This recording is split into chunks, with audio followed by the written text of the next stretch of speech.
Shalom, kekasih Tuhan, senang dapat berjumpa kembali di dalam acara Saat Teduh pada pagi hari ini. Mari kita tundukkan kepala untuk berdoa. Segala puji syukur kami naikkan kepadamu ya Bapa, oleh karena kasih dan rahmat-Mu yang begitu besar. Di pagi hari yang cerah ini kami merasa berbahagia karena Tuhan berikan kesempatan bagi kami untuk bersekutu bersama Engkau. Kami mau mendengarkan kebenaran firman-Mu, kiranya Engkau akan persiapkan hati dan pikiran kami. Di dalam nama Tuhan Yesus Kristus kami berdoa dan mengucap syukur. Amin. Kekasih Tuhan, pada pagi hari yang cerah ini kita akan merenungkan sebagian dari firman Tuhan yang berjudul menghormati Tuhan, yang didasari firman Tuhan di dalam Ibrani pasal yang ke-13 ayat yang ke-15 yang berbunyi sebagai berikut. Sebab itu marilah kita oleh Dia senantiasa mempersembahkan korban syukur kepada Allah, yaitu ucapan bibir yang memuliakan namanya. Kekasih Tuhan, seorang anak itu wajib untuk menghormati orang tuanya.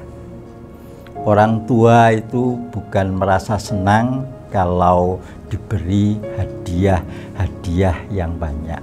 Tetapi kalau anak itu punya rasa hormat kepada orang tua, maka orang tua itu merasa senang dan bahagia. Demikian pun juga kalau kita merasa sebagai anak-anak Tuhan, maka kita juga wajib untuk menghormati Tuhan. Kita juga wajib untuk membuat Tuhan itu senang. Kekasih Tuhan, melalui firman Tuhan yang kita baca dan dengar pada pagi hari ini, ada beberapa hal sebetulnya yang bisa kita lakukan bagaimana kita ini bisa dikatakan sebagai orang yang menghormati Tuhan. Yang pertama berbicara tentang korban, yaitu korban persembahan atau korban pujian. Jelasnya begini, bahwa setiap orang yang menghormati Tuhan itu harus berani membayar harga. Kekasih Tuhan, tatkala kita datang ke gereja untuk beribadah kepada Tuhan, itu sebetulnya kita sudah berkorban. Berkorban untuk meninggalkan kesenangan-kesenangan kita, mungkin berkorban tentang jabatan, kedudukan, juga berkorban tentang harta dan kekayaan yang kita miliki, yang kita persembahkan untuk hormat dan kemuliaan daripada Tuhan. Yakinlah bahwa apa yang kekasih Tuhan lakukan, semuanya itu tidak akan menjadi sia-sia, karena Tuhan akan selalu memperhitungkan semua itu dalam kehidupan kita. Kemudian yang kedua itu adalah ketekunan. Jadi kalau kita betul-betul menghormati Tuhan, berarti kita harus senantiasa tekun kepada Tuhan di dalam segala hal dan di dalam segala tempat. Artinya bukan hanya di gereja saja kita ini menghormati Tuhan, tetapi di luar gereja sana, di saat kita berkomunikasi, di saat kita berdampingan dengan orang lain, maka kita harus tunjukkan sebagai orang percaya yang betul-betul menghormati terhadap Tuhan, sehingga nama Tuhan akan dimuliakan. Kemudian yang ketiga itu adalah ucapan bibir. Jadi kalau kita ini sebagai orang yang betul-betul menghormati Tuhan, maka ucapan bibir kita ini harus kita jaga. Bahwa pada saat kita mengucapkan suatu kata-kata yang keluar dari bibir kita ini harus ucapan-ucapan yang isinya itu adalah memuji dan memuliakan nama Tuhan.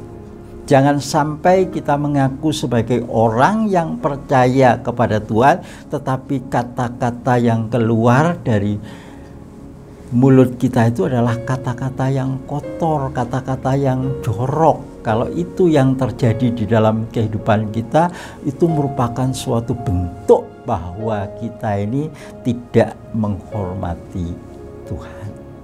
Kemudian yang terakhir berikutnya adalah sikap di dalam memuliakan nama Tuhan. Kalau kita berbicara tentang sikap, itu adalah berbicara tentang pengakuan. Pengakuan kita terhadap Tuhan, bahwa Tuhan itu maha kuasa, bahwa Tuhan itu sanggup untuk memelihara dan memberkati kehidupan kita.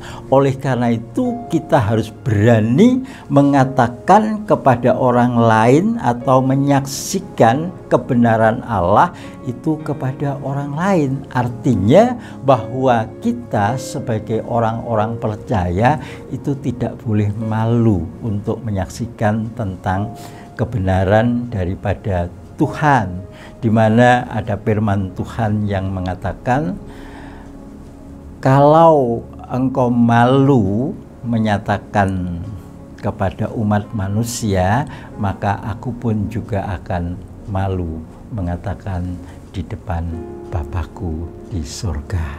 Oleh karena itu, kekasih Tuhan, mari mulai saat sekarang ini kita belajar dengan sungguh-sungguh untuk menghormati Tuhan melalui sikap dan perbuatan kita sehari-hari, agar hidup kita ini berdampak bagi orang lain, agar hidup kita ini menjadi berkat bagi orang lain. Demikianlah kebenaran firman Tuhan yang kami sampaikan pada pagi hari ini, kiranya menjadi berkat bagi kita semua. Terpujilah Tuhan, haleluya, amin.